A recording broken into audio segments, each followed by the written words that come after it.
My name is Dante Kowalski, and I'm a railroad engineer who survived the first week of the Ice Age apocalypse.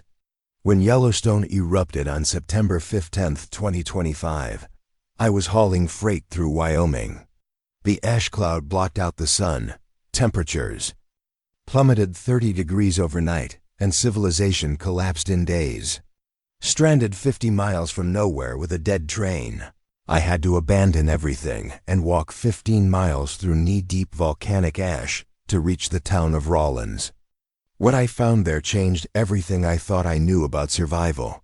This is how I lived through humanity's darkest week. Before we start the video, let us know what country you are tuning in from in the comment section below. Perhaps we will make a story there. Let's begin. My name is Dante Kowalski, and I've been running freight trains across the American Midwest for 12 years. I know every mile of track from Chicago to Denver like the back of my hand. I know which bridges creak in the wind, which rail yards have the best coffee, and which dispatchers will actually answer their radio when you need them. What I didn't know on September 15th, 2025, was that I was about to witness the end of the world as we know it. That Tuesday started like any other day. I was hauling a 120-car grain train from Omaha to Salt Lake City, loaded down with corn and wheat bound for the West Coast. The morning was crisp and clear, typical for September in Wyoming. I'd been on the rails since 4 in the morning, and by noon I was making good time through the open prairie. The radio was quiet except for the usual dispatcher chatter, and I was settling into that comfortable rhythm you get on long hauls when your mind can wander while your hands stay busy. I remember thinking about my grandfather that morning. He'd worked these same rails back in the 1950s, before everything got computerized and safety regulated. He used to tell me stories about the old days, when engineers had to rely on their instincts and experience rather than GPS and automated systems. One story that always stuck with me was about the year without summer in 1816.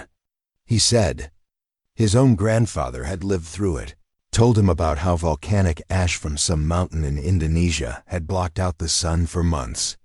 Crops failed, people starved, and snow fell in July. I always figured it was just an old man's tale, the kind of story that gets bigger each time it's told.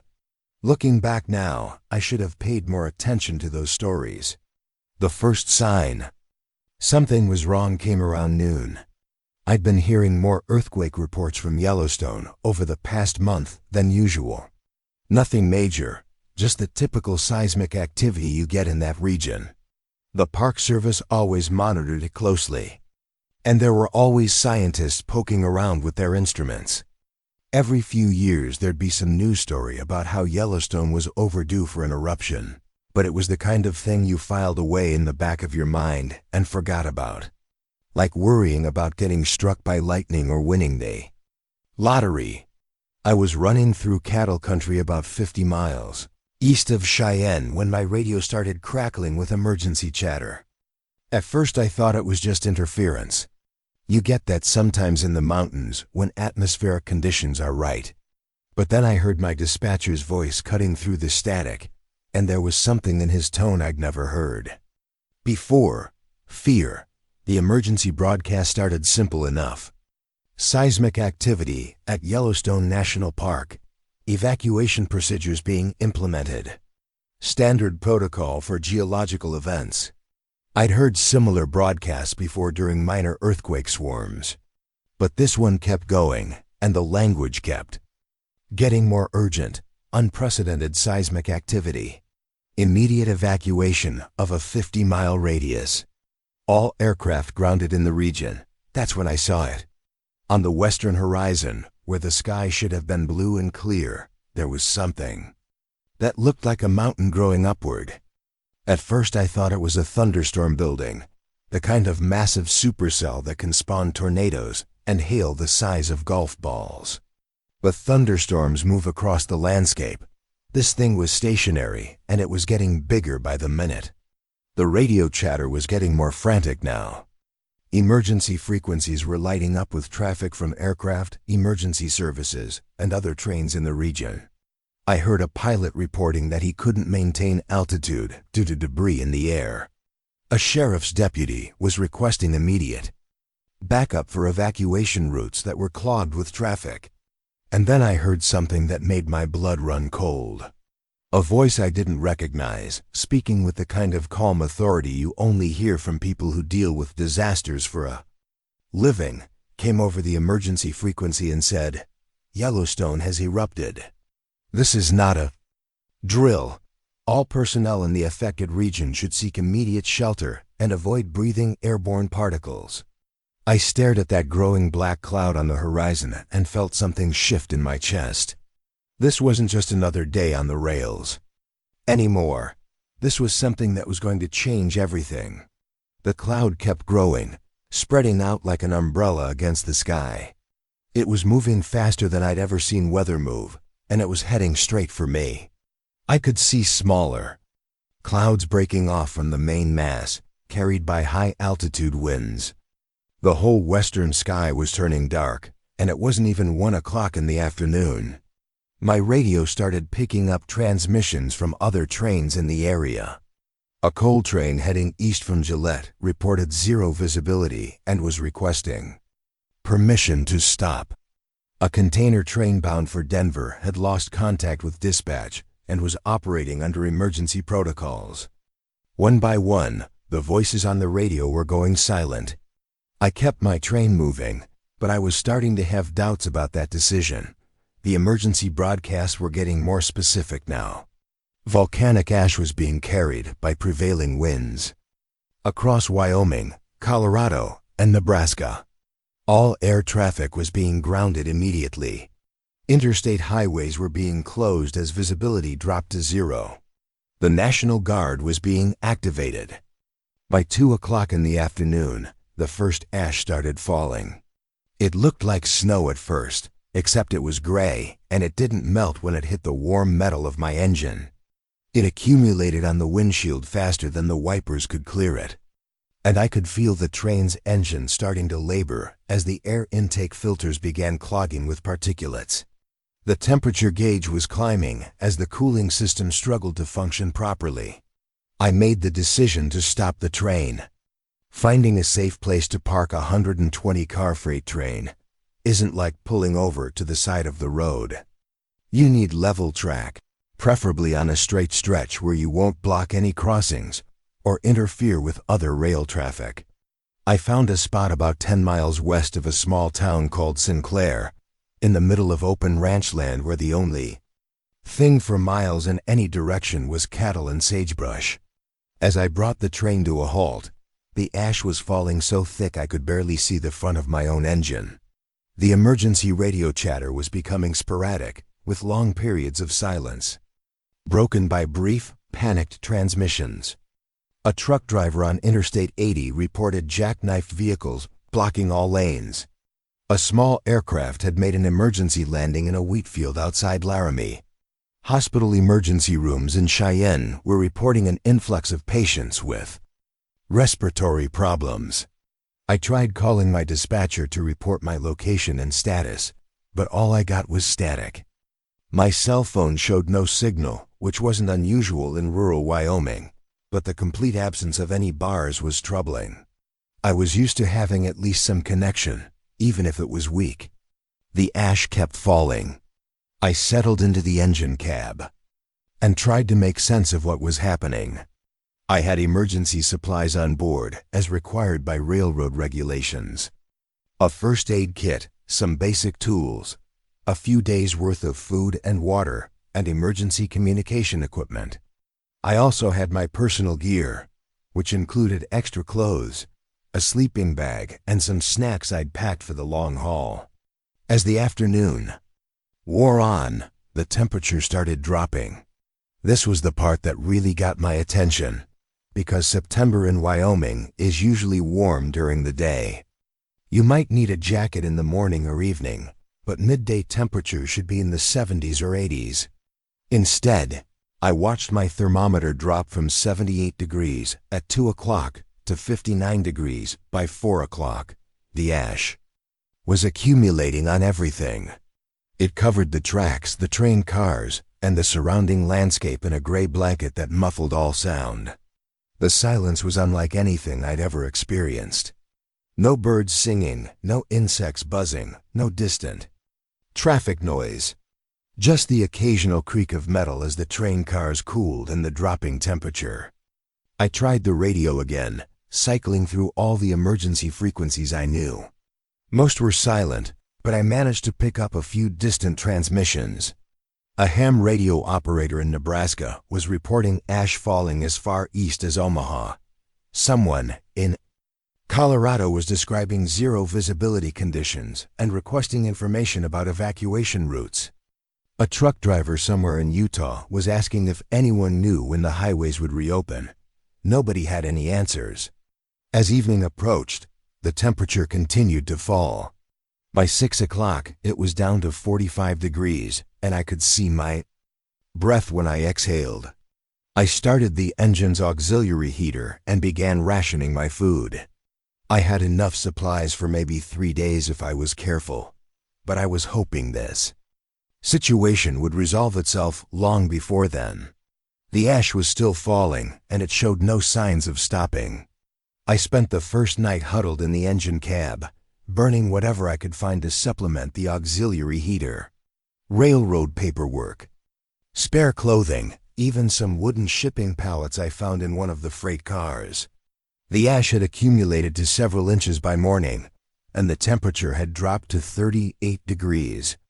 38 degrees in September. In Wyoming, that was unheard of. I tried the radio again at first light, and this time I got lucky. A weak signal from somewhere to the south was broadcasting what sounded like an official emergency bulletin. The voice was calm and professional, but the content was terrifying. The Yellowstone eruption was being classified as a supervolcano event. Ash was falling across multiple states. All commercial aviation was grounded indefinitely. Interstate highways from Wyoming to Minnesota were closed due to zero visibility and hazardous driving conditions. The bulletin went on to describe something called volcanic winter, when large amounts of ash and sulfur dioxide get injected into the atmosphere. They can block sunlight for months or even years. Global temperatures drop, growing seasons are disrupted, and crop failures become widespread. The last time this happened on a global scale was in 1815, when Mount Tambora erupted in Indonesia and caused what historians called the year without summer. My grandfather's story suddenly didn't seem like folklore anymore. The temperature kept dropping throughout the second day. By afternoon, it was down to 35 degrees, and the ash was over a foot deep. I was starting to worry about my food supplies, and more importantly, my fuel for heating. The train's diesel engines could run for days, but the auxiliary systems that provided heat and power to the cab were designed for normal operations, not extended emergency use. I made my first attempt to leave the train that afternoon, just to survey the situation and see if I could get a better radio signal from higher ground. The ash was like walking through deep sand, except it got into everything. My eyes, my nose, my mouth, even through the improvised mask I'd made from a spare shirt. Every step was an effort, and after only a few hundred yards, I was exhausted and gasping for breath. The landscape was unrecognizable. The rolling prairie that had been green and gold the day before was now a uniform gray wasteland. Fence posts were buried, cattle were nowhere to be seen, and the few buildings I could make out in the distance looked like ancient ruins half buried in ash. I made it back to the train and spent the rest of the day trying to improve my shelter. I sealed gaps around the cab windows with duct tape and rags to keep the ash out. I organized my supplies and tried to calculate how long they would last. I attempted to contact other trains or emergency services, but the radio remained largely silent except for occasional bursts of static. That second night was worse than the first. The temperature dropped to 32 degrees, and ice began forming on the windows of the cab. Ice in September. I kept the auxiliary heater running all night, but I could feel the cold creeping in through every small gap in the cab's insulation. I tried to sleep, but the silence was unnerving. I was used to the ambient noise of civilization, the distant hum of traffic or aircraft or machinery. Now there was nothing but the occasional groan of metal contracting in the cold, and the soft whisper of ash still falling outside. When I woke up on the third morning, the ash was knee-deep, and it was still coming down. The temperature had stabilized in the low 30s, which meant the ash wasn't melting but wasn't freezing solid either. It was like a gray, lifeless snow that covered everything and showed no signs of stopping. I was running low on fuel for heating, and my food supplies were dwindling faster than I'd hoped. More importantly, I was starting to understand that this wasn't a temporary situation. The emergency broadcasts I'd managed to pick up were describing a global phenomenon. Similar conditions were being reported across the western United States, and there were unconfirmed reports of ash falling as far away as Chicago and Denver. The term volcanic winter was being used more frequently, and the few scientists who were managing to get on the air were talking about climate disruption lasting months or years. I thought about my grandfather's stories again. The year without summer in 1816 had caused crop failures across the northern hemisphere. People starved, livestock died, and entire communities were abandoned as families fled south, looking for warmer climates and viable farmland. The Irish potato famine, the worst of the European famines, and massive migrations to the Americas had all been linked to that single volcanic eruption. Now it was happening again, and I was sitting in the middle of it with a dead train and rapidly dwindling supplies. On the third afternoon, I made a decision that probably saved my life. I was going to abandon the train and try to reach the nearest town. According to my railroad maps, Rawlins was about 15 miles to the south. It was a small city, but it had infrastructure, emergency services, and hopefully other survivors who could provide information about what was happening in the wider world. I spent the rest of that day preparing for the journey. I packed everything I could carry in my emergency backpack: food, water, warm clothes, basic tools, maps, and a portable radio. I left behind anything that wasn't absolutely essential, including 12 years' worth of personal items I'd accumulated in that cab. I also took my grandfather's railroad watch, a pocket watch that had been passed down through 3 generations of railroad workers in my family. It was probably worthless in practical terms, but it was a connection to the past and a reminder that people had survived difficult times before. As I prepared to leave the train that had been my home and livelihood for over a decade, I couldn't help but think about how quickly everything had changed. 3 days ago, I'd been worried about making my delivery schedule and whether I'd have time to stop for dinner in Salt Lake City. Now I was preparing to walk 15 miles through volcanic ash in near-freezing temperatures, with no guarantee that civilization would still be functioning when I got where I was going. I locked the cab of the engine, though I wasn't sure why. Habit, I suppose, or maybe hope that someday I'd be able to come back for it. Then I shouldered my pack, wrapped a spare shirt around my face as a makeshift filter, and stepped out into the gray wasteland that Wyoming had become. The ash crunched under my boots like broken glass, and every breath felt like swallowing sandpaper. Despite the improvised mask, the silence was complete, except for the sound of my own labored breathing and the soft whisper of ash still falling from the dark sky above. I took one last look at my train, already half buried in gray ash, and started walking south toward Rawlins. I had no idea what I would find there, or if I would even make it that far. But staying with the train meant certain death, and walking south at least gave me a chance. The ash was knee-deep and still falling. The temperature was dropping. And somewhere ahead of me, through 15 miles of the most hostile landscape I'd ever seen, was a small Wyoming town that might or might not still exist. I started walking, and with each step, I could feel the old world disappearing behind me. The 4th day dawned without any real dawn at all. When I woke up in the engine cab for what I knew would be the last time, the sky was the same dark gray. It had been for the past 3 days. There was no sunrise, no gradual lightening of the horizon, just a barely perceptible shift from complete darkness to the dim twilight that had become our new normal. The ash was still falling, and my thermometer read 29 degrees. 29 degrees in September. I kept staring at that number, trying to make sense of it.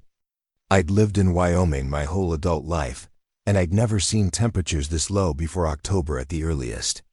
Usually we didn't get hard freezes until November. But here I was, watching my breath fog in the air while volcanic ash continued to pile up outside like some kind of apocalyptic snow. I tried the radio one more time before leaving the train, cycling through every frequency I knew. Most were completely silent now, but I managed to pick up a faint transmission from somewhere far to the east. A truck driver was reporting that Interstate 80 was completely impassable from Wyoming all the way to Nebraska. Abandoned vehicles were scattered across the highway like a graveyard of twisted metal and broken dreams. He mentioned seeing families walking along the roadside, carrying whatever they could manage, all heading south. That transmission cut out after about 30 seconds, and I never heard another word from him. I gathered my supplies and took one final look around the cab that had been my second home for 12 years. The railroad company would probably write off the entire train as a total loss, assuming they were still in business after all this. The ash had already begun working its way into the engine compartments, and I could see corrosion starting on some of the exposed metal surfaces. In a few weeks, assuming the ash ever stopped falling, this entire train would be nothing more than a rust-colored skeleton poking up through a gray desert. I stepped out into the wasteland that Wyoming had become and immediately felt the cold bite through my layers of clothing.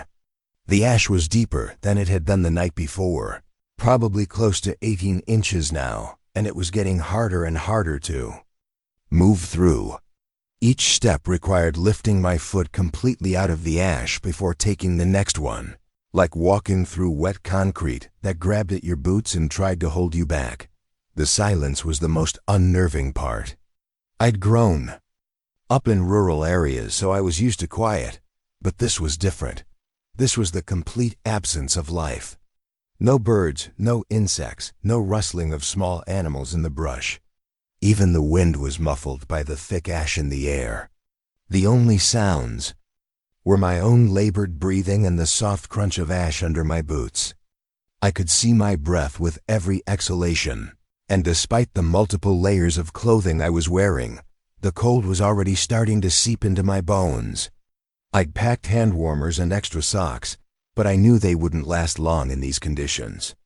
The most important thing was to keep moving and try to reach Rawlins before my body temperature dropped too much. The landscape was completely transformed. Rolling hills that had been covered with prairie grass and sagebrush were now smooth, featureless mounds of gray ash. Fence lines were buried, and the few buildings I could see in the distance looked like ancient ruins half swallowed by the earth. I used my railroad maps and compass to navigate, but familiar landmarks were completely obliterated. About 2 miles into my walk, I encountered the first sign of other people trying to escape this disaster. A pickup truck was buried up to its windows in ash, abandoned right in the middle of what used to be a county road. The doors were standing open, and I could see personal belongings scattered in the ash around it. Suitcases, children's toys, family photographs already being buried by the continuing ashfall. I approached the truck carefully, not sure what I might find inside. The cab was empty, but there were clear signs that a family had been traveling in it. Car seats in the back, snacks scattered across the dashboard, a road atlas open to a page showing routes south toward Colorado. Whoever had been in this truck had been trying to do exactly what I was doing now, fleeing south to escape the disaster zone. I found a few useful items in the truck bed that they'd left behind. A heavy winter coat that was better than anything I was wearing, some canned food, and most importantly, A pair of snowshoes that would make walking through the deep ash much easier. I felt guilty taking supplies from people who were clearly in the same desperate situation I was. But I told myself that if they'd made it out on foot, they were probably traveling light and had intentionally left these things behind. The snowshoes made a huge difference. Instead of sinking knee-deep into the ash with every step, I could stay mostly on the surface. It was still exhausting work, but at least I could maintain a steady pace without completely wearing myself out in the first few miles. As I continued south, I started seeing more abandoned vehicles. Cars, trucks, motorcycles, even a few RVs that had been abandoned when the ash got too deep for their engines to handle. Most had their doors standing open, personal belongings scattered around them, clear signs that people had grabbed whatever they could carry and continued on foot. I also started seeing footprints in the ash, multiple sets of them, all heading in the same direction I was going. Families, couples, individuals, all walking south toward what they hoped would be safety and warmer weather. Some of the footprints were small enough to belong to children, and I tried not to think about kids trying to make this same journey in these conditions. The temperature continued to drop as the day progressed. By mid-morning, it was down to 26 degrees, and I could see ice crystals starting to form on the surface of the ash. My face was going numb despite the improvised mask I was wearing, and my fingers were getting stiff inside my gloves.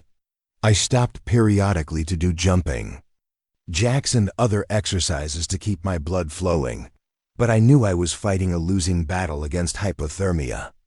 Around what I estimated to be noon, though it was impossible to tell time by the sun in the perpetual twilight, I crested a small hill and saw something that made my heart sink.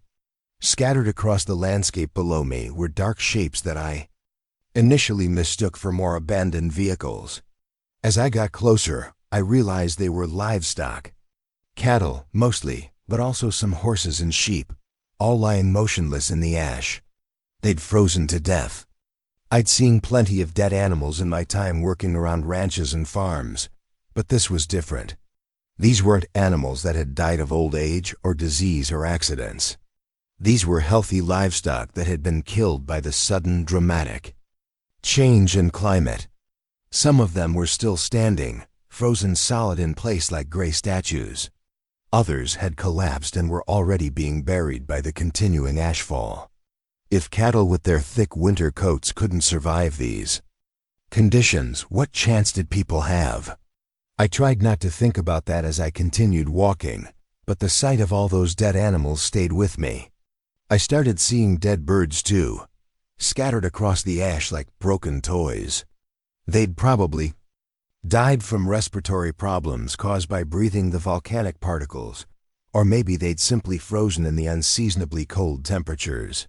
Every step I took reinforced the same terrible truth. This wasn't just a bad storm or a temporary emergency. This was an extinction-level event, the kind of disaster that reshaped entire continents and ended civilizations. The ash wasn't going to stop falling anytime soon, and the temperatures weren't going to return to normal for months or possibly years. I thought again about my grandfather's stories about 1816, the year without summer. He'd told me that snow had fallen in New England in July, that crops had failed across Europe and North America, that people had starved by the millions.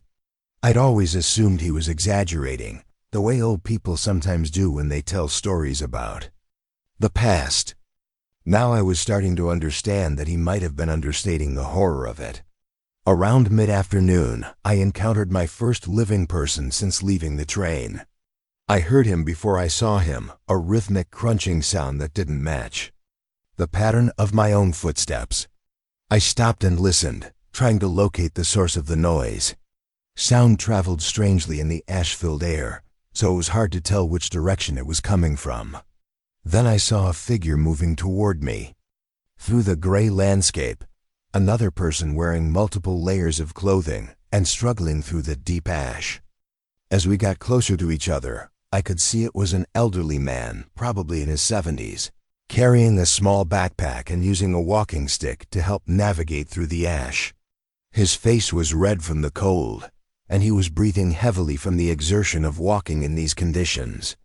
We met in the middle of what used to be a pasture, two strangers brought together by circumstances neither of us could have imagined a week ago. He told me his name was Frank, and he'd been a rancher in the area for 40 years. His ranch was about 10 miles north of where we were standing, and he'd been forced to abandon it when his generator ran out of fuel and his house became uninhabitable. Frank confirmed what I'd been suspecting about the livestock. He'd lost over 200 head of cattle in the first 3 days after the eruption. The ash had contaminated their water supply, clogged their breathing passages, and the sudden temperature drop had been more than their bodies could handle. The few animals that hadn't died immediately were suffering from severe respiratory distress and would probably be dead within a few more days. He also had news about the outside world that was even more disturbing than what I'd been hearing on the radio. Before his battery-powered radio had finally died, he'd picked up reports that the ash cloud was spreading much faster and much farther than anyone had initially predicted. Cities as far east as Chicago and as far south as Denver were reporting significant ashfall. The interstate highway system across the entire western United States was essentially non-functional. Most terrifying of all, Frank had heard reports that entire cities in the immediate vicinity of Yellowstone were simply gone. Not evacuated, not damaged, but completely buried under dozens of feet of ash and debris. Towns that had existed for over a century had been wiped off the map in a matter of hours. We walked together for a few miles, sharing information and trying to keep each other's spirits up. Frank was headed for his daughter's house in Colorado, assuming it still existed, and assuming he could make it that far in these conditions. I told him about my plan to reach Rawlins and hopefully find other survivors who might have information about escape routes or rescue operations. Frank shook his head when I mentioned rescue operations. He told me that from what he'd heard on the radio before it went dead, the federal government was completely overwhelmed. FEMA, the National Guard, even the military were struggling to respond to a disaster that covered multiple states and affected millions of people simultaneously. There weren't enough resources, personnel, or equipment to mount effective rescue operations across such a vast area. We were on our own. As we walked, Frank shared some practical survival knowledge that probably saved my life. He showed me how to recognize the signs of hypothermia and frostbite, how to conserve body heat while walking in cold conditions, and how to find sources of relatively clean water in an environment where everything was contaminated with volcanic ash. Most importantly, he taught me how to build an emergency shelter using materials that might be available in abandoned vehicles or buildings. Temperature was still dropping. By late afternoon, it was down to 23 degrees, and the wind was starting to pick up. The combination of wind and falling ash created a kind of gray blizzard that reduced visibility to just a few yards. Frank and I stayed close together to avoid getting separated in the blowing ash. We encountered more abandoned vehicles as we got closer to the main highway. Some of them were relatively new, expensive cars and SUVs that their owners had probably never expected to abandon in the middle of Wyoming. Others were older work trucks and farm vehicles that had simply been overwhelmed by conditions their drivers had never imagined facing. Each abandoned vehicle told a story of desperation and difficult choices. Families who had packed their most precious belongings into their cars, only to be forced to leave everything behind when the ash got too deep for their vehicles to function. Parents who had to decide which of their children's belongings to carry and which to leave buried in the gray wasteland. We found useful supplies in some of the abandoned vehicles. Extra clothing, food, water, batteries for flashlights, even some camping gear that people had been carrying for emergencies that had turned out to be inadequate for this kind of disaster. Frank and I divided up whatever we could carry, but we had to be selective. Every additional pound of weight made the journey more difficult in conditions that were already pushing us to our physical limits. As evening approached, the temperature dropped below 20 degrees, and we started looking for shelter for the night. Frank had warned me that trying to walk in the dark, in blowing ash, in sub-freezing temperatures, was essentially suicide. We needed to find a place where we could wait out the night and hopefully survive until morning.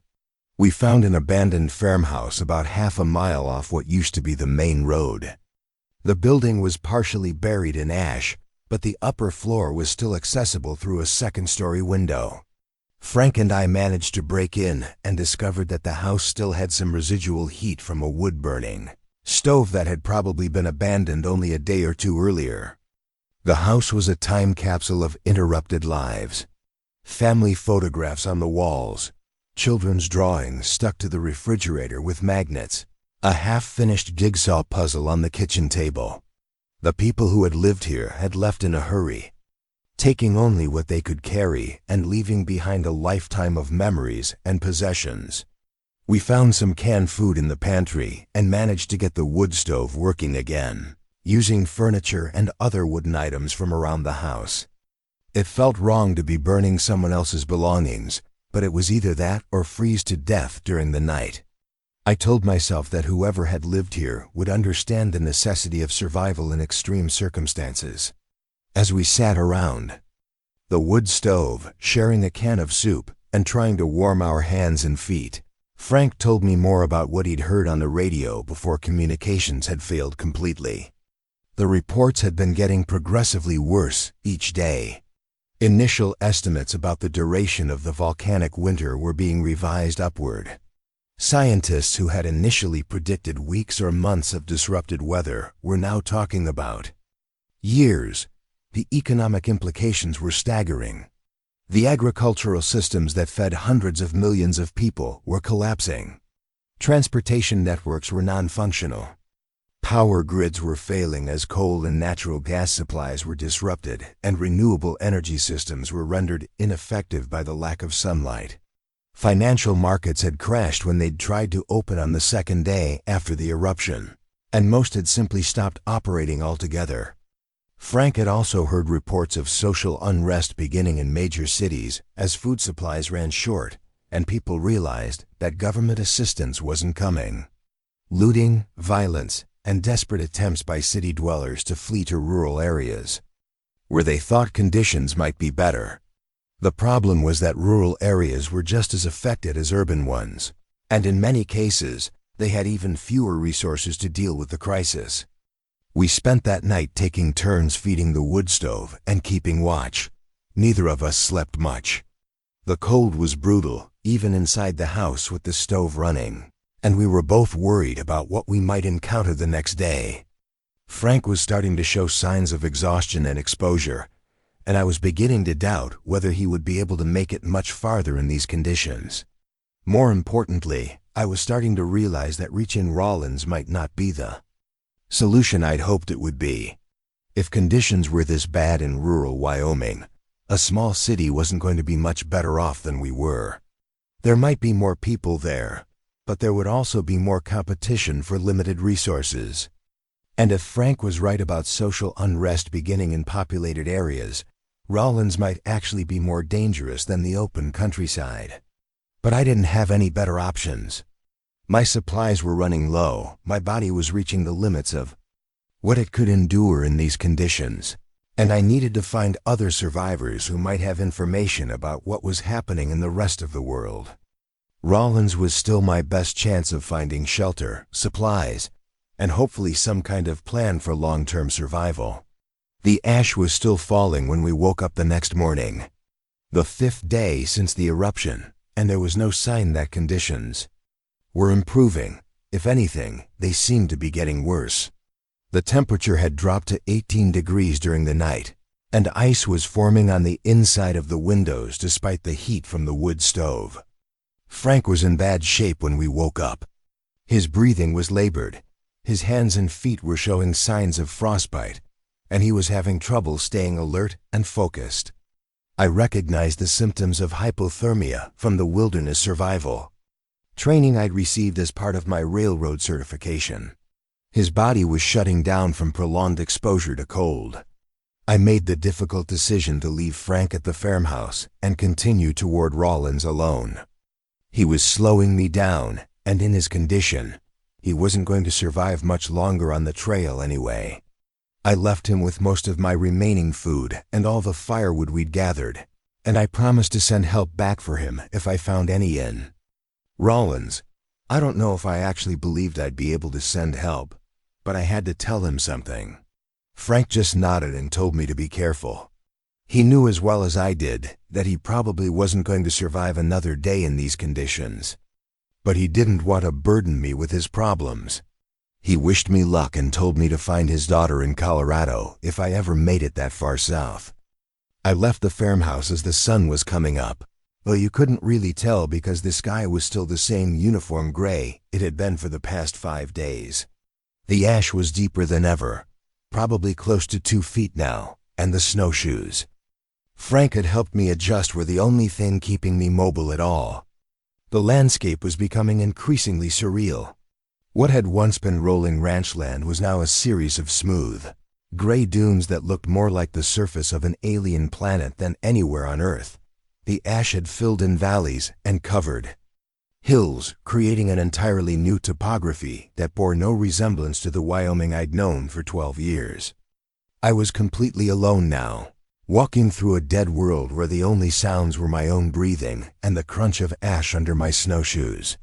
The silence was so complete that I started talking to myself just to hear a human voice. I recited poetry I'd memorized in school, sang songs I remembered from childhood, and told myself stories about better times and warmer places. The cold was becoming a constant enemy that I had to fight with every step.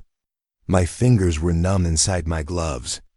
My toes were going numb inside my boots, and my face was so cold that it hurt to blink. I stopped frequently to do exercises and eat small amounts of food to keep my metabolism going, but I could feel my body temperature dropping gradually despite my efforts. Around midday, I encountered something that gave me the first real hope I'd felt since leaving the train. In the distance, I could see smoke rising from what looked like a cluster of buildings. Real smoke, not the gray ash that filled the sky, but black smoke that meant someone somewhere was burning wood or coal, or some other fuel. It meant there were other people, other survivors who were still alive and still fighting to stay warm. It meant I might not be alone after all.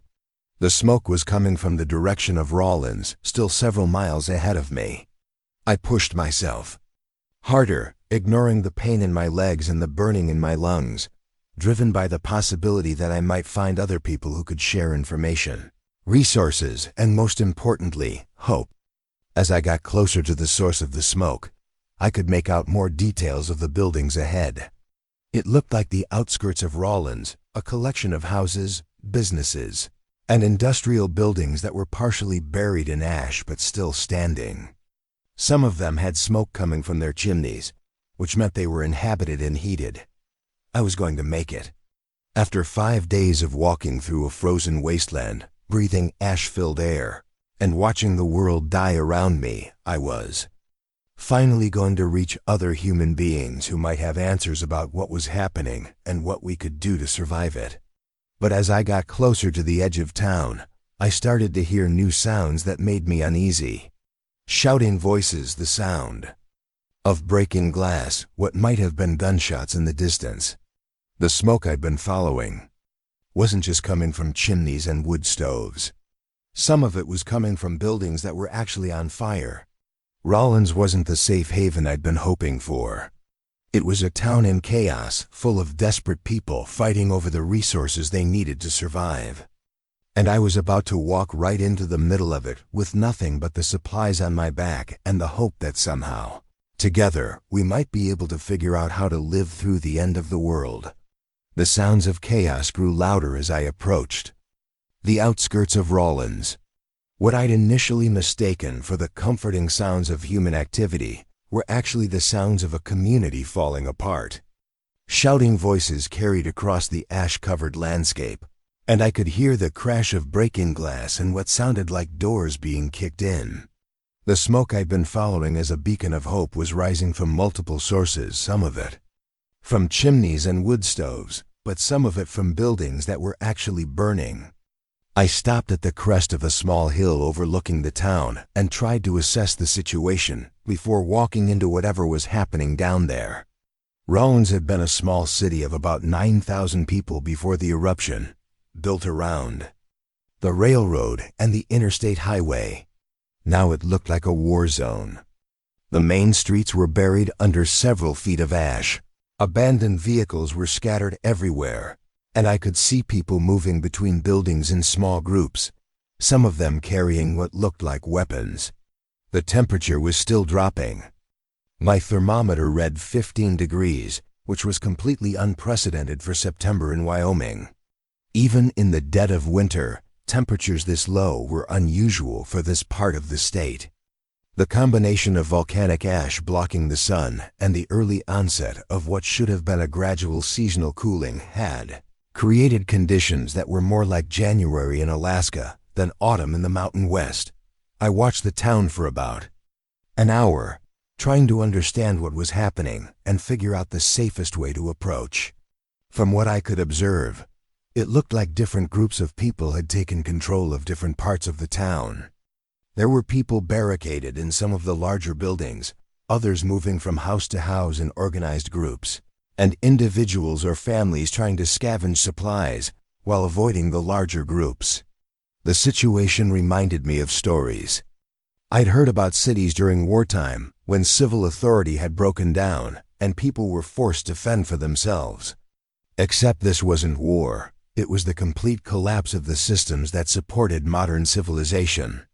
The grocery stores were probably empty, the gas stations weren't functioning, the power grid was down, and there was no government assistance coming to restore order or provide emergency supplies.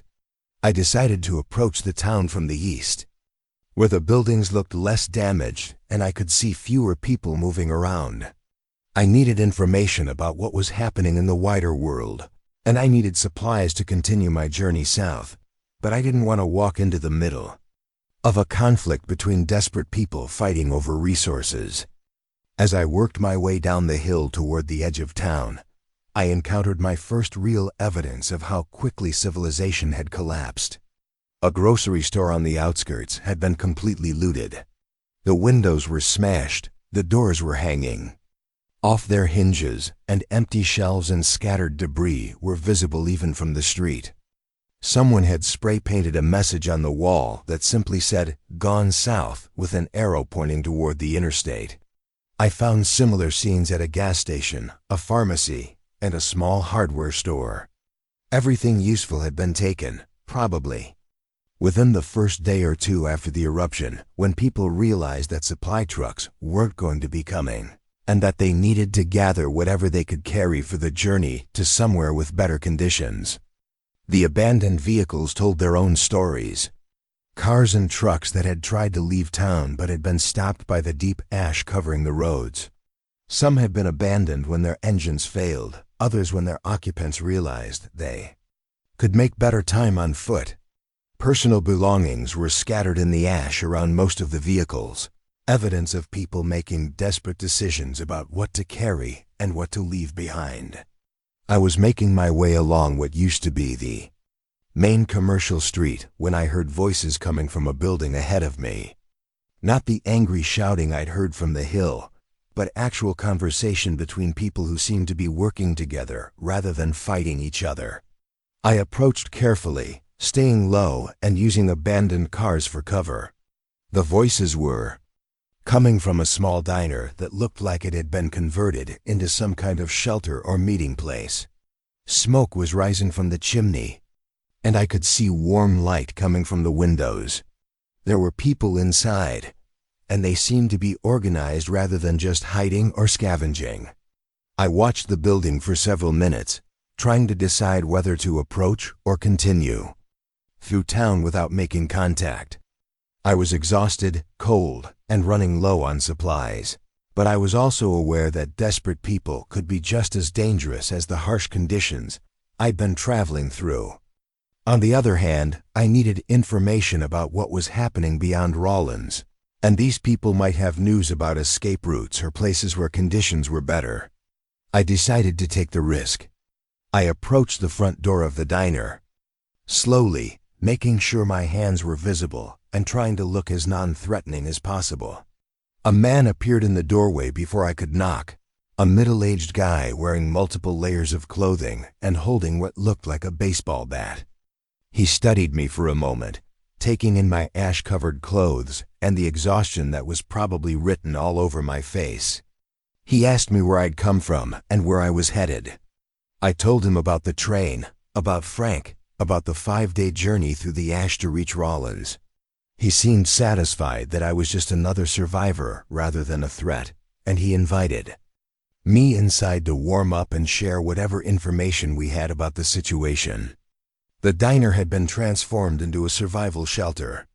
The booths and tables had been pushed together to create sleeping areas, and a wood-burning stove had been improvised from restaurant equipment to provide heat. There were about 15 people inside, ranging in age from children to elderly adults, all of them wearing multiple layers of clothing, and all of them looking like they'd been through the same kind of ordeal I had. The man who'd greeted me at the door introduced himself as Tom, and he'd been the owner of the diner before the eruption. When it became clear that normal business wasn't going to resume anytime soon, he'd opened the place as a shelter for people who were stranded in town or passing through on their way south. The group had been sharing resources and information, trying to figure out the best way to survive what was looking like a long-term disaster. I was introduced to the other people in the shelter, and each of them had a story similar to mine. Martha was an elderly woman who'd been forced to abandon her house when the ash caved in part of her roof and her heating system failed. The Rodriguez family had been driving from Montana to visit relatives in New Mexico when their car broke down outside Rawlins. A young couple named Steve and Lisa had been camping in the area when the eruption occurred and had barely made it to town alive. But the most important person I met was Sheriff Peterson. He was an older man, probably in his 60s, who'd been the law enforcement officer for the county before everything fell apart. He had a battery-powered radio that was still picking up occasional transmissions from the outside world, and the news he'd been hearing was worse than anything I'd imagined. According to the reports Sheriff Peterson had been monitoring, the Yellowstone eruption was being classified as the largest volcanic event in recorded human history. The ash cloud had spread across most of North America and was beginning to affect weather patterns globally. Temperatures were dropping not just in the immediate area around Yellowstone, but across the entire northern hemisphere. More disturbing were the reports of social collapse in major cities. Denver, which was only a few hundred miles south of U.S., was experiencing widespread rioting and looting as food supplies ran short and people realized that government assistance wasn't coming. Similar scenes were being reported from cities across the western United States. The federal government was completely overwhelmed, and state and local authorities were abandoning their posts as the scope of the disaster became clear. Sheriff Peterson also had information about the transportation networks that was crucial for anyone trying to escape the immediate disaster zone. The interstate highway system was essentially non-functional from Wyoming to Minnesota and from Montana to Colorado. Military units that had been deployed to help with evacuation efforts were getting bogged down in the same conditions that were stopping civilian traffic. But most importantly, he'd heard reports from ham radio operators and emergency services about what was happening to people who were trying to flee south. Refugee camps were being set up along the southern borders of the affected states, but they were quickly becoming overwhelmed with more people than they could handle. Food, water, medical supplies, and shelter were all in critically short supply. The people who were making it to these camps were reporting that conditions there were almost as bad as what they'd left behind. Overcrowding, inadequate sanitation, disease outbreaks, and violence between different groups of refugees were making the camps dangerous places to be. Some people were choosing to continue further south rather than stop at the official relief centers. Sheriff Peterson had been trying to coordinate with other law enforcement agencies in the region to share information and resources, but communications were becoming increasingly unreliable. Radio signals were being interfered with by the ash in the atmosphere, and the infrastructure that supported cell phone and internet communications was failing as power grids went down and maintenance crews abandoned their posts. The picture that emerged from all this information was terrifying. We weren't dealing with a localized disaster that would be resolved in a few days or weeks. This was a civilization-ending event that was going to reshape the entire continent. The social, economic, and political systems that had supported modern life were collapsing, and there was no cavalry coming to rescue us. Tom and Sheriff Peterson had been working with the other people in the shelter to develop a plan for long-term survival. They'd identified several possible strategies, but none of them offered any guarantees. They could try to stay in Rawlins and ride out the volcanic winter, assuming they could find enough supplies to last several years. They could try to travel south to areas that might have better weather, but that meant crossing hundreds of miles of hostile territory with no guarantee that conditions would be any better when they got there.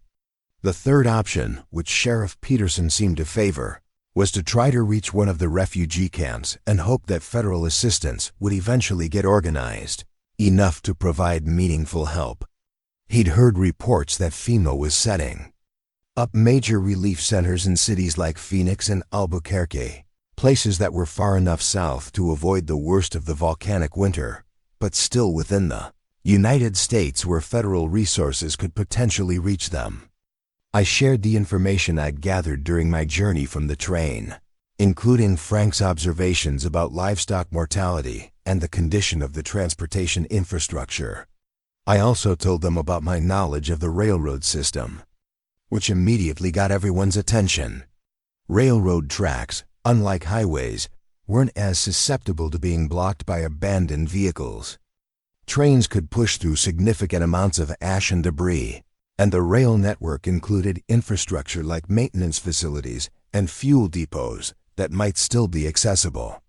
Most importantly, railroads connected major cities across long distances, potentially providing a way to move large groups of people more efficiently than trying to walk or drive. Sheriff Peterson was particularly interested in this possibility. He'd been a train enthusiast before becoming a law enforcement officer, and he knew enough about rail operations to understand the potential advantages. If we could find working locomotives and rail cars, and if the tracks weren't too badly damaged by the eruption, we might be able to organize an evacuation train that could carry dozens of people at once. The problem was that none of us knew the current condition of the rail infrastructure between Rawlins and potential destination cities further south. The ash might have damaged signals and switches, or there might be other trains stranded on the tracks that would block our route. We'd also need fuel, which was becoming increasingly scarce as supply chains collapsed. But it was still the most promising option we'd heard. Walking south through hundreds of miles of hostile territory in worsening weather conditions with limited supplies was essentially a death sentence for anyone who wasn't in perfect physical condition. Staying in Rawlins meant gambling that we could find enough resources to survive several years of volcanic winter, which seemed unlikely given how quickly the local supplies had been exhausted. We spent the next several hours developing a more detailed plan. I used my railroad maps to identify the most direct route south from Rawlins, the locations of fuel depots and maintenance facilities, and the major cities where we might be able to find help or supplies. Sheriff Peterson used his radio to try to contact other law enforcement agencies along our proposed route, hoping to gather information about conditions further south. The news we received wasn't encouraging.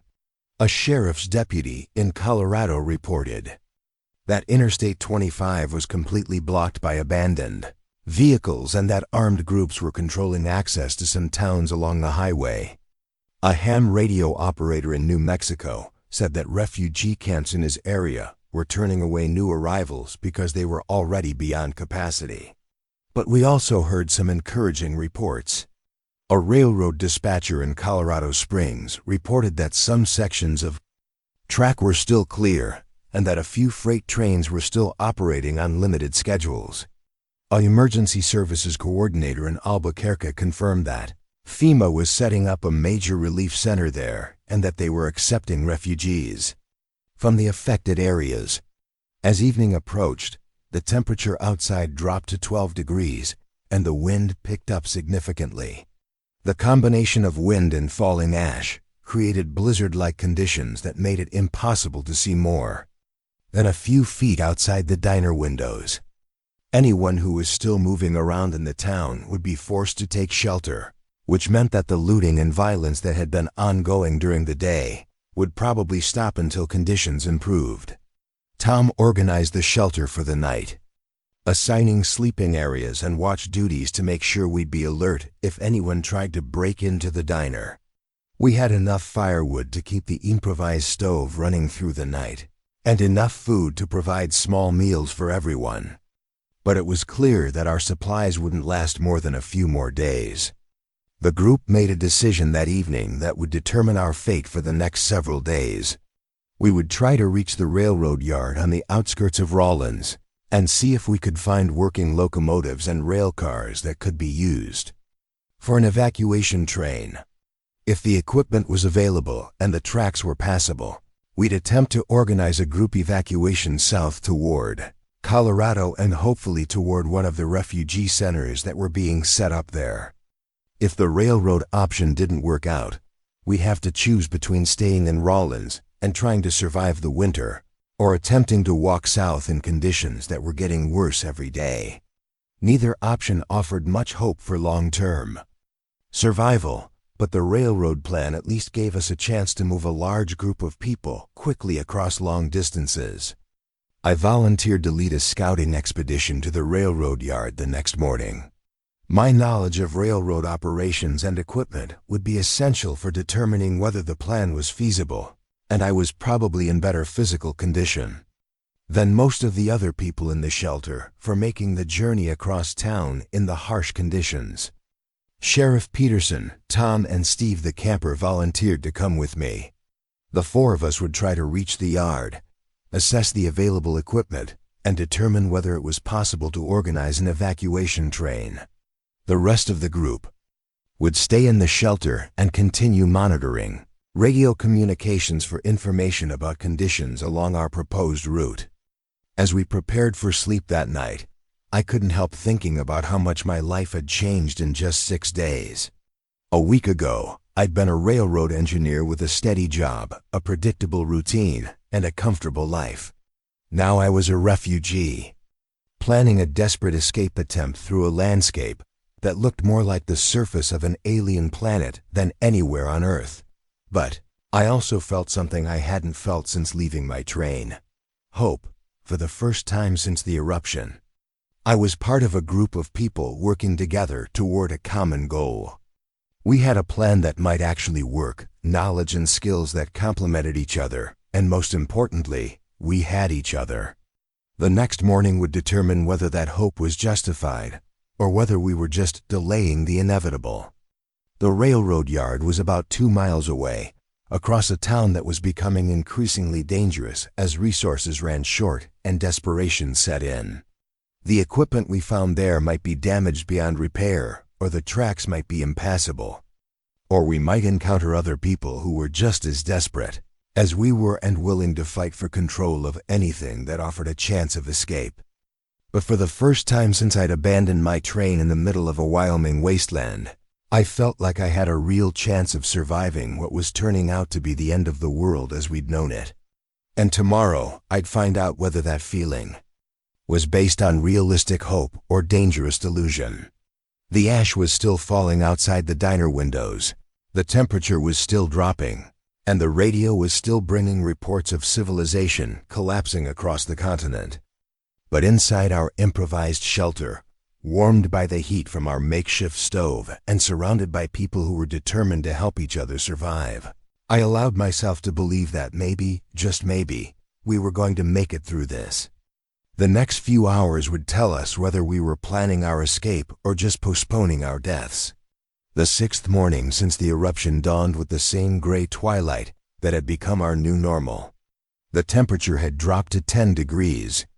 During the night, and ice was forming on the inside of the diner windows despite our improvised heating system. Sheriff Peterson's radio had picked up a weather report from somewhere in Colorado that predicted even colder temperatures over the next several days, with no sign of the volcanic ash cloud dissipating. Tom woke everyone in the shelter before what would have been sunrise, though you couldn't tell time by the sun anymore in the perpetual gray gloom that covered the sky. We needed to get to the railroad yard and back before the temperature dropped even further and before any other groups in town decided to explore the same option we were considering. I checked my supplies one more time before leaving the relative warmth and safety of the diner. My food was running dangerously low. I was down to my last pair of dry socks, and the batteries in my flashlight were starting to weaken. Most importantly, I was beginning to feel the psychological effects of prolonged stress and exposure. My decision-making was getting slower, my reactions were dulled, and I was having trouble staying focused on complex tasks.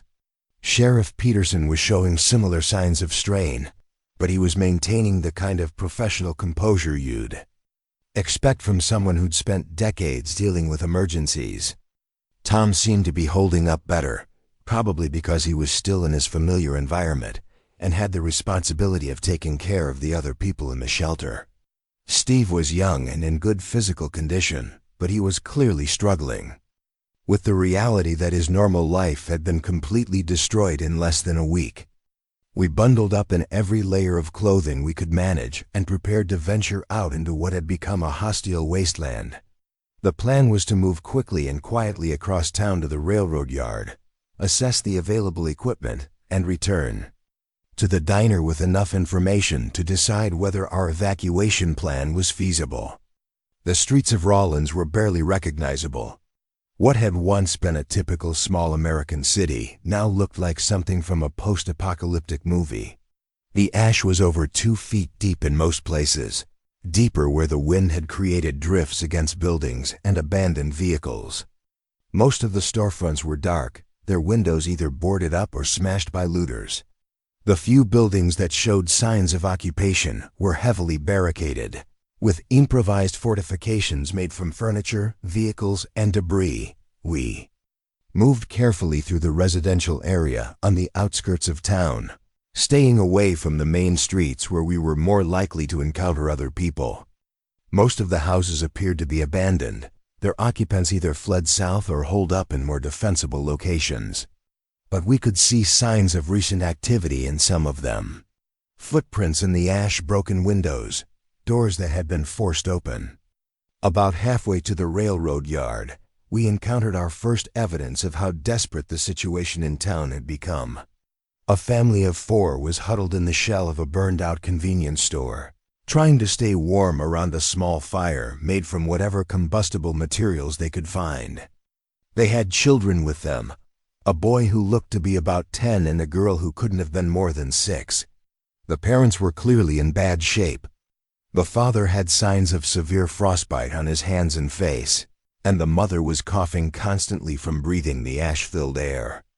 The children were wearing adult-sized clothing that was far too big for them, probably scavenged from abandoned houses or stores. None of them had adequate winter gear for the conditions we were experiencing. Sheriff Peterson approached them carefully and offered to share some of our food and information about the shelter at the diner. The father was suspicious at first, probably having learned not to trust strangers in a situation where resources were scarce and people were desperate. But when he realized we weren't trying to take anything from them, he opened up about what they'd experienced over the past week. Their story was similar to many others we'd heard. They'd been living in a small apartment in town when the eruption occurred, and they'd tried to ride out the initial emergency in their home when their heating system failed and they started running out of food. They'd attempted to reach one of the emergency shelters that had been set up in the early days after the disaster. But the official shelters had quickly become overcrowded and dangerous. People were fighting over food and sleeping space, and there wasn't enough heating fuel to keep everyone warm. Disease was starting to spread in the crowded conditions, and several people had died from exposure and respiratory problems caused by the volcanic ash. The family had left the shelter and been trying to survive on their own, scavenging supplies from abandoned buildings and staying ahead of the organized groups that were taking control of different parts of town. They'd heard rumors about people trying to organize convoys to travel south, but most of these efforts had failed when vehicles broke down or groups encountered hostile conditions on the roads. Most disturbing of all, they'd heard reports of violence breaking out between different groups of survivors. Competition for resources was leading to conflicts that were becoming increasingly brutal as people realized that cooperation and sharing might mean that everyone starved instead of just some people. The father had heard gunshots the night before from somewhere in the downtown area, and he suspected that armed groups were beginning to assert control over the most valuable resources. We invited the family to come with us to the railroad yard, and then back to the diner, but they were too weak to make the journey in the deep ash and freezing temperatures. The children especially wouldn't be able to keep up with our pace, and slowing down to accommodate them would put all of us at risk. We left them with some of our food and promised to come back for them if our railroad plan worked out. As we continued toward the yard, I couldn't stop thinking about that family and the thousands of other people who were in similar situations across the region. Children who were going to freeze or starve because their parents couldn't protect them from conditions that no one had ever imagined facing. Elderly people who were dying alone in their homes because they couldn't travel and there was no help coming. Sick and disabled people who were being abandoned because healthy survivors couldn't afford to care for anyone who slowed them down. This was what the collapse of civilization actually looked like. Not the dramatic battles and heroic last stands you see in movies, but ordinary people making impossible choices about who lived and who died, based on cold calculations about resources and survival odds. The railroad yard was located on the south side of town, adjacent to the main line that connected Denver to Salt Lake City. It was a relatively small facility, designed primarily for locomotive maintenance and the assembly of freight trains rather than passenger service, but it had the basic infrastructure we needed if we were going to attempt an evacuation by rail. As we approached the yard, I could see that several locomotives were still parked in their maintenance bays, and there were dozens of freight cars scattered across the various tracks. Some of the equipment appeared to be damaged, probably by the weight of accumulated ash or by debris carried by the wind, but other pieces looked like they might still be functional. The yard office was dark and appeared to be abandoned, but the main power line to the facility was still intact. That meant there was a possibility that the locomotives could still be started, and that the basic electrical systems needed for safe rail operations might still be working. The signals and switches that controlled train movements would be crucial for getting out of the yard and onto the main line safely. We broke into the yard office through a window and found the operations center where train movements were normally coordinated. The radio equipment was still powered, and I was able to establish contact with dispatchers in Denver and Salt Lake City. The news they provided was both encouraging and terrifying. The Denver dispatcher reported that rail traffic between Colorado and points further south was still operating on a limited basis. Freight trains carrying emergency supplies were moving between major cities, and passenger evacuation trains were running on irregular schedules to transport refugees from the disaster area to relief centers. But he also warned that the situation was deteriorating rapidly as more people tried to flee the affected region. The Salt Lake City dispatcher had even more disturbing news. Rail lines to the west were completely blocked by ash and debris, and several major bridges had been damaged or destroyed by the volcanic eruption. More importantly, he'd received reports that organized gangs were beginning to take control of rail facilities and were demanding payment or supplies from anyone who wanted to use the tracks. But the most important information I received was about the specific route we would need to travel. The main line south from Rawlins to Denver was still passable, though trains were required to travel at reduced speeds due to ash accumulation on the tracks. There were fuel depots at several locations along the route, and maintenance crews were still working to keep the most critical sections of track operational. The dispatcher in Denver also provided information about passenger evacuation procedures that were being implemented by FEMA and other federal agencies. Special trains were being organized to transport large groups of refugees from collection points in the disaster area to relief centers in cities that were outside the immediate impact zone. If we could get a train operational and loaded with passengers, we would be able to join this evacuation system and potentially reach safety in a matter of days rather than the weeks or months it would take to walk south through increasingly hostile territory. I spent several hours in the yard office studying route maps and operational procedures while Sheriff Peterson, Tom, and Steve explored the locomotive maintenance facilities. The news they brought back was mixed. 3 of the locomotives in the yard appeared to be in working condition, and there was enough diesel fuel in the storage tanks to power a train for several hundred miles. But there were also significant challenges. The locomotives would need maintenance work before they could safely operate, and none of us had the specialized knowledge required for locomotive repair. The freight cars would need to be modified to carry passengers, which would require tools and materials that might not be available. Most importantly, we would need to find a way to operate the train safely without the computerized systems and communication networks that modern railroads depend on. Steve had discovered something in the maintenance shop that was both encouraging and ominous. A bulletin board covered with notices about emergency procedures, evacuation plans, and reports from other railroad facilities. Most of the notices were several days old, but they provided a picture of how quickly the transportation system had broken down after the eruption. Railroad crews had been abandoning their posts as conditions deteriorated and communications with their families were lost. Freight trains had been stranded when their crews simply walked away from their jobs to try to get home or flee south. Maintenance facilities were being shut down as workers either fled or were unable to get to work through the ash-covered roads. But there were also reports of railroad workers who were staying at their posts and trying to keep essential services operating. Emergency trains were still running between some major cities, and skeleton crews were maintaining critical sections of track. If we could get our evacuation train operational, we would be part of a larger effort to move people out of the disaster area.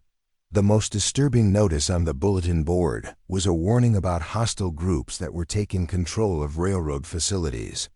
Armed gangs were blocking tracks, demanding supplies from train crews, and in some cases, simply taking control of entire trains and their cargo. The railroad companies were advising their employees to avoid certain routes and to travel in convoy when possible. This information forced us to reconsider our evacuation plan. Even if we could get a train operational and loaded with passengers, we would be traveling through territory where we might encounter people who were willing to use violence to take what we had. A train full of refugees would be a tempting target for anyone who was desperate enough to resort to robbery or worse.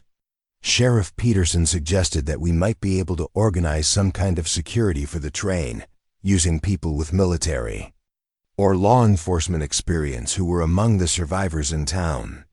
But we would be asking civilians to potentially fight other desperate civilians, and there was no guarantee that our improvised security force would be effective against organized and well-armed groups. Tom raised another concern that I hadn't fully considered. If we organized an evacuation train and word got out about it, we might attract more people than we could safely transport. Rawlins and the surrounding area probably had hundreds of survivors who were looking for a way to escape the disaster zone. A train that could safely carry 50 or 60 people might be overwhelmed by 200 or 300 people who were desperate to get on board. That could create a situation where we would be forced to choose who to take and who to leave behind, which would likely lead to violence and could potentially destroy any chance of the evacuation succeeding at all. We would need to find a way to organize the loading process that was fair but also practical, which would be extremely difficult in a situation where people were fighting for their lives. Despite all these challenges, the railroad option still seemed like our best chance for survival. Walking south through hundreds of miles of increasingly hostile territory, in worsening weather conditions, with limited supplies, was essentially impossible for most of the people who were stranded in Rawlins, staying in town and trying to survive. The volcanic winter meant gambling that we could find enough resources to last for years, which seemed unlikely given how quickly local supplies had been exhausted. We spent the rest of the day working on the most promising locomotive, using tools and parts from the maintenance shop to try to get it operational. I was able to start the engine and run basic diagnostic tests, which showed that the major systems were functional. The locomotive would need fuel, water, and some minor repairs, but it appeared capable of pulling a train several hundred miles. Steve and Tom worked on modifying freight cars to carry passengers, removing cargo fittings, and installing basic seating and heating systems. The work was slow and difficult in the freezing temperatures, but we managed to prepare 3 cars that could accommodate about 60 people, if they were willing to travel in crowded conditions. Sheriff Peterson used the radio equipment to try to coordinate with authorities along our proposed route. He was able to establish contact with emergency services in several Colorado cities, and he received confirmation that refugee trains were being accepted at collection points there. He also received warnings about specific areas where hostile groups had been reported and advice about alternative routes that might be safer. As evening approached, we faced a critical decision. We had a locomotive that appeared to be operational, and freight cars that could carry passengers, but we still needed to solve the problems of fuel, water, supplies, and security for the journey. More importantly, we needed to decide how to organize the evacuation without creating a riot among the survivors who would want to be included. The temperature was dropping towards 0 degrees, and the radio was bringing reports of even colder weather moving into the region over the next several days. If we were going to attempt this evacuation, we needed to do it soon, before conditions became so severe that travel was impossible even by train. We made the decision to return to the diner and present our findings to the rest of the group. If they agreed that the railroad evacuation was feasible, we would spend the next day organizing the effort and trying to spread word to other survivors in town without creating panic or attracting unwanted attention from hostile groups. The walk back to the diner was more difficult than our journey to the railroad yard had been. The temperature had dropped significantly during the day, the wind was stronger, and we were all exhausted from the physical work we'd been doing in the harsh conditions. But we were also energized by the possibility that we had found a viable escape route. When we reached the diner, we found that the situation there had deteriorated during our absence. Martha, the elderly woman who'd been forced to abandon her house, was showing signs of serious illness. She was running a fever, coughing constantly, and having difficulty breathing. The Rodriguez family's youngest child was also sick, probably from prolonged exposure to the ash-filled air. More disturbing, Tom's improvised radio had picked up reports of organized violence in the downtown area of Rawlins. Armed groups were fighting over control of the remaining supplies, and several buildings had been set on fire during conflicts between different factions of survivors. The veneer of civilization that had held the community together for the first few days after the eruption was finally breaking down completely. Lisa, Steve's girlfriend, had monitored radio communications throughout the day and had compiled a list of information that would be crucial for our evacuation planning. Refugee centers in Colorado and New Mexico were becoming overcrowded and were starting to turn away new arrivals. Military units that had been deployed to help with evacuation efforts were being withdrawn to deal with unrest in major cities. Most importantly, she'd heard reports from ham radio operators along our proposed route that suggested the window for safe travel was closing rapidly. Weather conditions were worsening, hostile groups were becoming more organized and aggressive, and the railroad infrastructure was beginning to fail as maintenance crews abandoned their posts. We presented our findings from the railroad yard to the entire group, laying out both the opportunities and the risks involved in attempting an evacuation by train. The locomotive was operational. We had passenger cars that could carry about 60 people, and there was enough fuel to reach Colorado where we could potentially connect with the official evacuation system. But we would be traveling through territory where we might encounter armed groups, weather conditions that could stop even a train, and mechanical problems that we might not be able to solve without professional help. There was also no guarantee that the refugee centers we were hoping to reach would be able to accommodate us when we arrived. The group debated the options for several hours, weighing the risks of staying in Rawlins against the dangers of attempting the railroad evacuation. In the end, the decision was unanimous. Staying in town meant certain death from cold, starvation, or violence as resources ran out and social order completely collapsed. The train offered at least a chance of reaching safety, even if the odds weren't good. We would attempt the evacuation the next morning, assuming we could gather enough people to make it worthwhile without attracting so much attention that we were overwhelmed by desperate survivors or targeted by hostile groups. Sheriff Peterson would use his radio to try to coordinate with law enforcement agencies along our route, and I would work through the night to make final preparations on the locomotive. As we settled in for what might be our last night in Rawlins, I couldn't help thinking about how much had changed since I'd walked into the diner.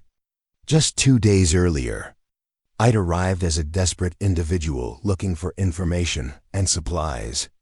Now I was part of a group that was about to attempt something that could either save dozens of lives or get us all killed. The ash was still falling outside, the temperature was still dropping, and the radio was still bringing reports of civilization collapsing across the continent. But for the first time since the eruption, I felt like we had a plan that might actually work, and a group of people who were committed to helping each other survive. Tomorrow would determine whether that optimism was justified or whether we were about to make the last mistake of our lives. The 7th morning since the eruption began with what I would later realize was the first snowfall of the new ice age. Not the gray ash that had been falling for a week, but actual snow. White, crystalline. Flakes that fell from the dark sky and accumulated on top of the volcanic ash that already covered everything. The temperature had dropped to 5 degrees below zero during the night, a temperature so unprecedented for September in Wyoming that my thermometer seemed to be malfunctioning. But it wasn't malfunctioning. This was the new reality we were living in. I woke up in the diner before anyone else, partly because I'd been too anxious to sleep deeply and partly because I needed to get to the railroad yard early to make final preparations on the locomotive. The improvised wood stove had burned down to embers during the night, and the inside of the diner was cold enough that I could see my breath. Ice had formed on the windows, and I could hear the wind howling outside with an intensity that suggested the weather was getting worse rather than better. Sheriff Peterson's radio had been crackling with emergency transmissions throughout the night. Reports of temperatures dropping into negative numbers across Wyoming, Colorado, and Montana. Emergency services in Denver reporting that their heating systems were being overwhelmed by demand and that power grids were beginning to fail under the strain. Most ominously, several radio stations had simply gone off the air during the night, suggesting that the infrastructure supporting communications was beginning to collapse. I checked on Martha, the elderly woman who'd been showing signs of illness the day before. Her condition had worsened overnight. She was running a high fever. Her breathing was labored, and she was barely conscious. It was clear that she wasn't going to survive much longer without medical attention that none of us could provide. The volcanic ash had been irritating everyone's respiratory systems, but for someone her age with existing health problems, it was becoming fatal. The Rodriguez family's youngest child was also getting worse. The 6-year-old girl was coughing constantly and complaining of chest pain. Her parents were trying to keep her warm and hydrated, but they were clearly terrified that they were watching their daughter slowly suffocate from breathing the contaminated air. These medical emergencies added urgency to our evacuation plan, but they also complicated it.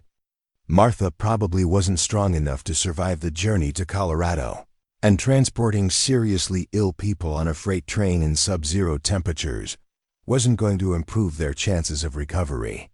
But leaving them behind in Rawlins was essentially a death sentence, so we had to try to get them to medical facilities that might still be operating in areas less affected by the volcanic eruption. Tom organized the group while I prepared to return to the railroad yard. We needed to move quickly because the weather was deteriorating, and because we'd heard gunshots and shouting from the downtown area during the night.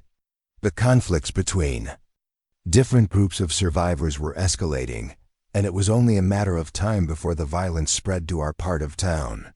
The plan was for me to get the locomotive fully operational and bring it to a loading area where we could board passengers without attracting too much attention. Sheriff Peterson would coordinate with the other survivors in our group and try to contact other people in town who might want to join the evacuation. Tom would organize supplies and equipment for the journey, and Steve would work on final modifications to the passenger cars. But as I prepared to leave the diner, Sheriff Peterson received a radio transmission that changed everything. A voice identifying himself as Colonel Martinez from the Colorado National Guard was broadcasting on emergency frequencies, warning all survivors in the affected region about what he called organized predatory groups that were taking control of transportation routes and refugee centers. According to Colonel Martinez, armed gangs were systematically taking over railroad facilities, highway interchanges, and other strategic locations where they could control the movement of people trying to escape the disaster zone. These groups were demanding payment in supplies, weapons, or labor from anyone who wanted to pass through their territory. People who couldn't pay were being turned back, and those who tried to resist were being killed. More disturbing, the colonel reported that some of these groups were specifically targeting trains and convoys carrying refugees because they represented large concentrations of people and supplies in one location. Several evacuation trains had been stopped and their passengers robbed or worse. The official recommendation from military authorities was that people should avoid large group evacuations and instead try to escape in small, inconspicuous groups. This information forced us to completely reconsider our railroad evacuation plan. A locomotive pulling passenger cars would be visible for miles across the flat Wyoming landscape and would be an obvious target for anyone looking to intercept refugee groups. Even if we could get the train operational and loaded with passengers, we might be heading straight into an ambush. But we didn't have many alternatives. The weather was getting worse by the hour, making travel on foot essentially impossible. Staying in Rawlins meant slowly freezing or starving to death as supplies ran out and heating fuel was exhausted. The train was still our best option for moving a large group of people quickly across long distances, even if it came with significant risks. Sheriff Peterson made the decision to modify our plan based on the new intelligence about hostile groups along the transportation routes. Instead of trying to reach Colorado directly, we would use the train to travel to a smaller town south of Rawlins, where we might be able to resupply and gather more information about conditions further along our route. He'd been in contact with a sheriff's deputy in a town called Saratoga, about 60 miles south of Rawlins, who reported that their community was still relatively stable and that they had supplies and heating fuel to assist refugees.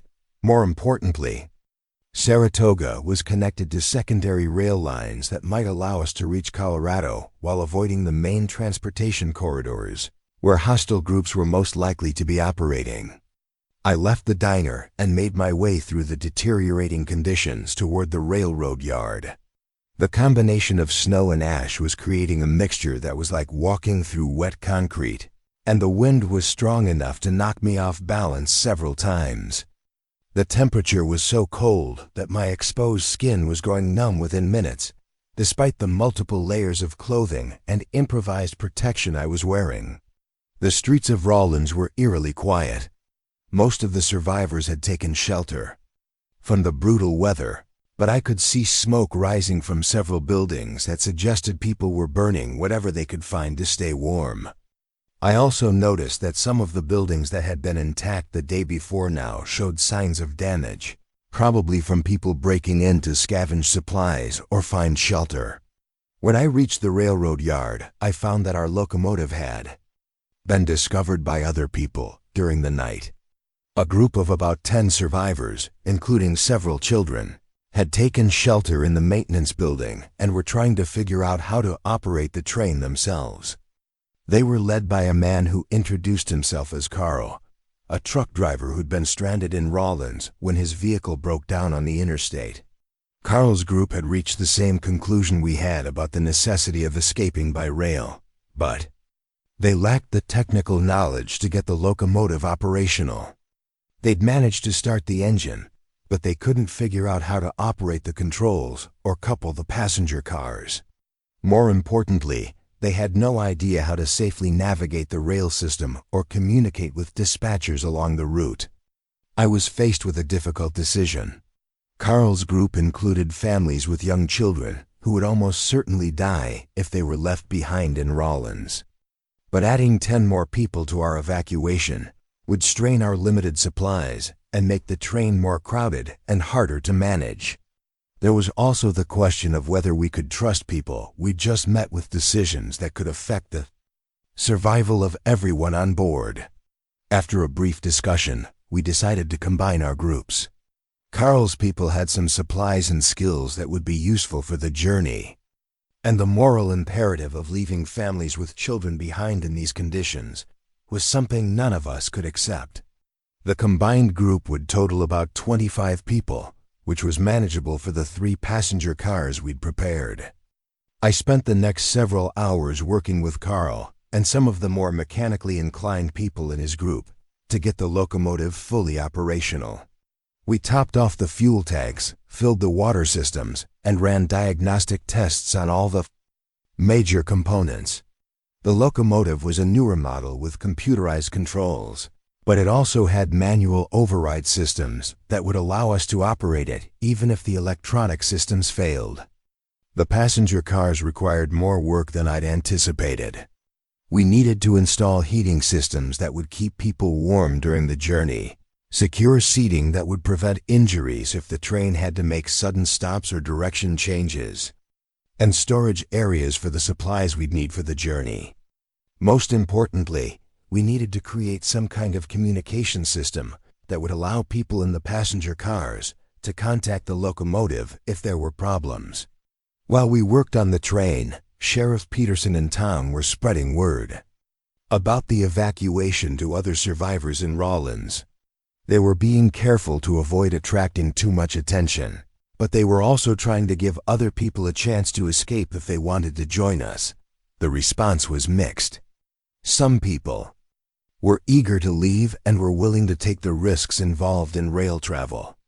Others were suspicious of the plan or preferred to take their chances staying in familiar territory.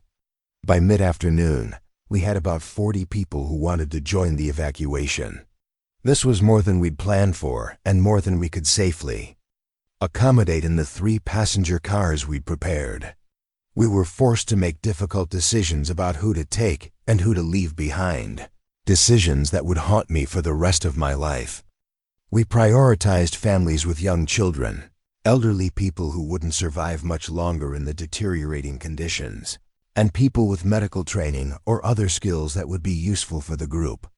Single adults in good health were told that they would have to find other ways to escape or wait for a potential second train if we were successful in reaching safety. The process of selecting passengers was emotionally devastating for everyone involved. We were essentially deciding who lived and who died based on arbitrary criteria, and the people who were left behind knew it. There were arguments, tears, and desperate pleas from people who were being condemned to almost certain death in Rawlins. But we didn't have any choice. Overloading the train would put everyone at risk, and trying to accommodate more people than we could safely transport would likely result in the death of everyone on board, rather than just those who were left behind. As evening approached, we began loading passengers and supplies onto the train. The process was chaotic and emotionally charged, with people trying to bring more belongings than they could reasonably carry and families being separated, when not all members could be accommodated. We had to maintain order while also showing compassion for people who were leaving behind everything they'd ever known. Martha, the elderly woman who'd been seriously ill, died while we were loading the train. She simply stopped breathing while sitting in one of the passenger cars, probably from pneumonia or other complications related to breathing the contaminated air. Her death was a stark reminder of how fragile our situation was and how little margin for error we had in our escape attempt. Sheriff Peterson received a final radio transmission from Colonel Martinez just as we were preparing to depart. The National Guard was reporting that organized gangs had taken control of the main rail line between Wyoming and Colorado and were stopping all trains trying to pass through their territory. The official recommendation was that we should avoid the direct route and instead try to reach safety using secondary lines that might be less heavily monitored. This information confirmed our decision to head for Saratoga rather than trying to reach Colorado directly.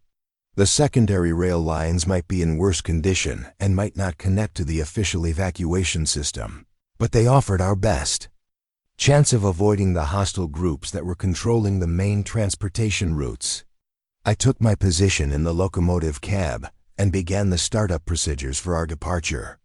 The diesel engine rumbled to life, the electrical systems activated, and the computerized controls indicated that all major systems were functioning normally. Behind me, 43 people were crowded into 3 freight cars that had been hastily converted into passenger transportation, carrying whatever supplies they'd been able to gather for a journey into an uncertain future. As I engaged the traction motors and felt the train begin to move slowly out of the Rawlins yard, I realized that this was probably the last time any of us would see the town that had been our temporary refuge.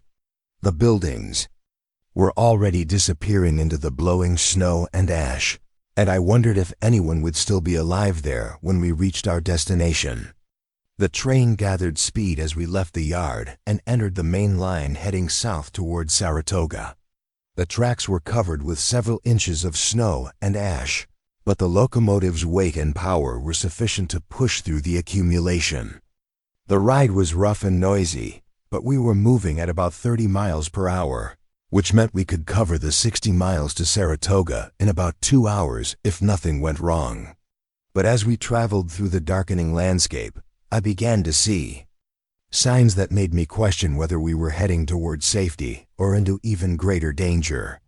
Smoke rising from buildings along the route, abandoned vehicles scattered near railroad crossings, and most ominously, what looked like roadblocks or checkpoints at several highway intersections near the tracks. About 20 miles south of Rawlins, I spotted something that made my blood run cold. A group of vehicles parked near the railroad tracks, with armed figures standing beside them. They appeared to be watching our train and possibly preparing to intercept us. I couldn't tell if they were military personnel, law enforcement, or the hostile groups that Colonel Martinez had warned us about.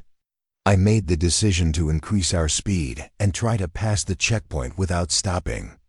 The locomotive was capable of much higher speeds than we'd been traveling, and our best chance of avoiding trouble was to get past any potential threats before they could organize an effective response. As we approached the group of vehicles, I could see people scrambling to get into position along the tracks. Some of them appeared to be carrying weapons, and at least one vehicle began moving parallel to the tracks as if trying to pace our train. I pushed the locomotive to its maximum safe speed given the track conditions, and we thundered past the checkpoint, doing nearly 50 miles per hour. I heard what sounded like gunshots from behind the locomotive, but I couldn't tell if they were shooting at us or just trying to signal us to stop. Sheriff Peterson, who was monitoring radio communications from the passenger cars, reported that he was picking up transmissions from the group we'd just passed. They were identifying themselves as Colorado State Patrol and ordering us to stop for inspection. But we'd also heard reports that hostile groups were impersonating law enforcement and military personnel to gain the trust of refugees before robbing or attacking them. With no way to verify the identity of the people who were trying to stop us, I made the decision to continue toward Saratoga and hope that we could outrun any pursuit. The landscape we were traveling through was completely transformed from the Wyoming I'd known for 12 years. What had once been rolling ranch land was now a featureless expanse of white snow and gray ash, broken only by the dark shapes of abandoned buildings and vehicles. The few structures that showed signs of occupation were heavily fortified, with barricades and defensive positions that suggested their inhabitants were prepared to fight for whatever resources they'd managed to accumulate. As we approached Saratoga, I could see that the town was still partially inhabited, with smoke rising from several buildings and lights visible in some windows. But I could also see that the community was under some kind of strain. There were barricades at the approaches to the town, and groups of people were moving around in organized patrols that suggested they were dealing with security threats. Sheriff Peterson established radio contact with the Saratoga Sheriff's Department and received permission to bring our train into the town's small rail facility. But we were also warned that the community was operating under martial law conditions and that any newcomers would be subject to screening and quarantine procedures. As our train pulled into the Saratoga depot, I felt a mixture of relief and apprehension. We'd successfully escaped from Rawlins and traveled 60 miles through increasingly hostile territory without losing anyone or suffering major mechanical problems. But we were still hundreds of miles from potential safety, and the conditions we were facing were getting worse rather than better. The people of Saratoga who met our train were armed and cautious, but they were also clearly trying to maintain some semblance of civilization and humanitarian values. They offered us shelter, food, and medical attention for the people in our group who were sick or injured. But they also made it clear that we couldn't stay long, because their own resources were limited and they were already supporting more refugees than their community could handle long term. As I shut down the locomotive and climbed down from the cab, I realized that our journey was far from over. We'd survived the first week of what was shaping up to be a catastrophic change in global climate, and we'd successfully escaped from a town that was descending into chaos and violence. But we were still in the middle of a disaster zone, still hundreds of miles from potential safety, and still facing conditions that were unlike anything in recorded human history. The real test of our survival wasn't behind us. It was just beginning. And somewhere in the distance, beyond the snow and ash and the failing light of what had once been a normal September evening, lay challenges that would make our escape from Rawlins look like the easy part of our journey toward an uncertain future in a world that was no longer the one we'd grown up in.